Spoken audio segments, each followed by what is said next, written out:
Hello my dear friend, welcome back to on channel. तो आज की हमारी वीडियो का टॉपिक है ऑब्जेक्टिव ऑफ इन्वेंट्री मैनेजमेंट। कि हम जो इन्वेंट्री को मैनेज करके रखते हैं, हम स्टॉक रखते हैं, चाहे वो रॉ मटेरियल का स्टॉक हो, चाहे वो फिनिश गुड का स्टॉक हो, तो वो इन्वेंट्री को मैनेज करने का क्या ऑब्जेक्टिव है।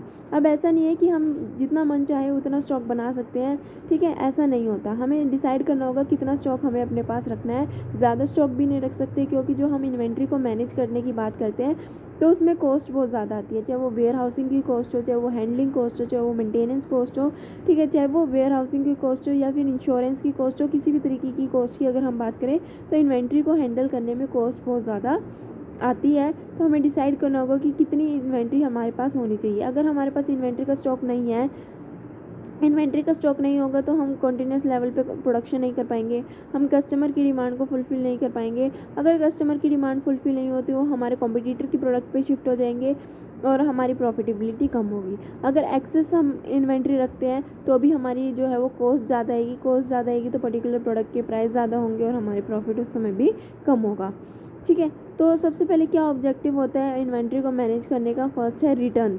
एक कंपनी ये देखती है कि कितना रिटर्न वो अर्न कर सकती है। Means the objective of a firm should be to have optimal investment in the inventories which yield maximum return on investment. Means the inventory consists a major part of assets in case of retailer.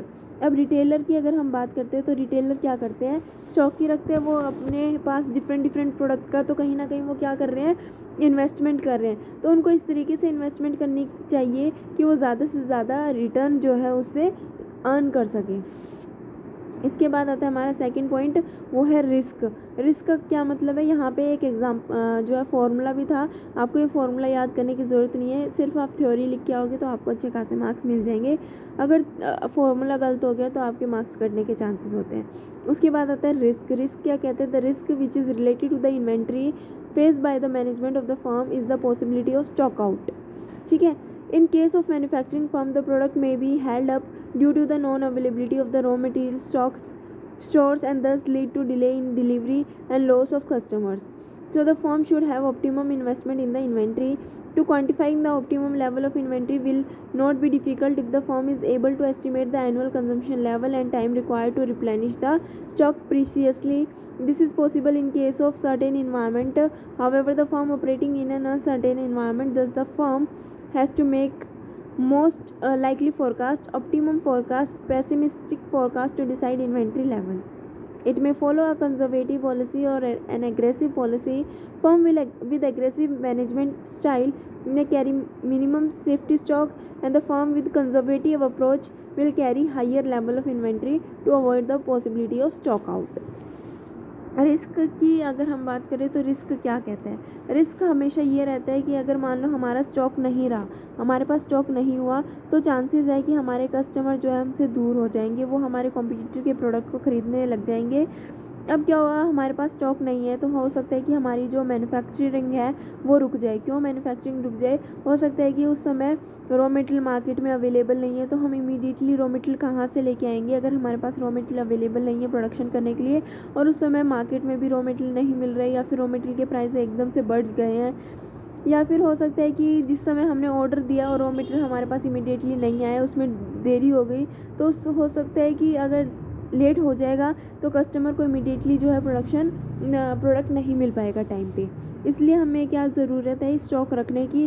तो एक company को ये decide करना होगा कि कितना stock होना चाहिए। ये कैसे डिसाइड करेगी? ये डिसाइड करेगी कि एक एनुअल कितना कंजम्पशन हो रहा है, ठीक है। अब नए स्टॉक को रिप्लेनिश करने में कितना टाइम लगता है, कस्टमर कब कितनी डिमांड करता है, ठीक है। तो ये सारी चीज़ों को ध्यान में एक कंपनी को रखना चाहिए, क्योंकि इसमें बहुत ज़्यादा क्या होता है, रिस्क इन्वॉल्व होता है, ठीक है।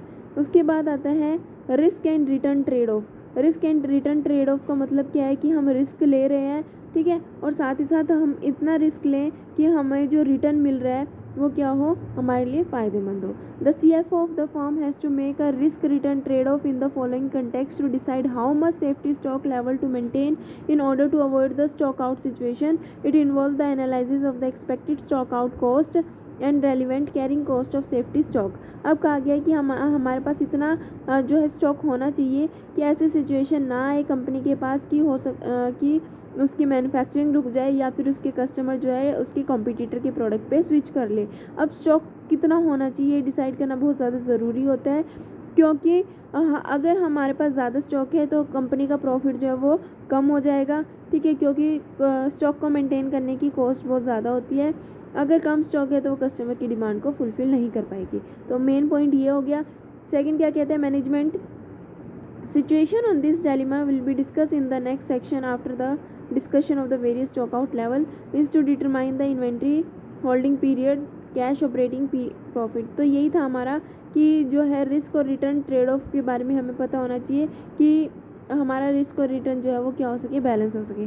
तो ऑब्जेक्टिव की हमने बात की। ऑब्जेक्टिव क्या है, सबसे पहले हमने रिटर्न की बात की कि हम क्या कर रहे हैं, एक तरीके से इन्वेस्ट कर रहे हैं और इस तरीके से इन्वेस्ट करें कि हमें ज़्यादा से ज़्यादा रिटर्न जो है हमारी इन्वेस्टमेंट पे मिले। रिस्क होता है कि हो सकता है कि हमारी प्रोडक्शन रुक जाए, हो सकता है कि हमारे कस्टमर जो है वो कॉम्पिटिटर के प्रोडक्ट पे शिफ्ट हो जाए। तो हमें डिसाइड करना होगा कि कितना जो है स्टॉक होना चाहिए।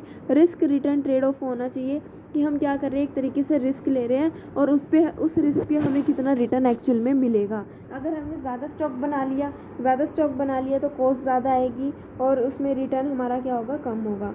ठीक है, तो हमें डिसाइड करना होगा। तो ये थी आज की हमारी वीडियो। आई होप आप सभी का टॉपिक अच्छे से क्लियर हो गया होगा, समझ में आ गया होगा।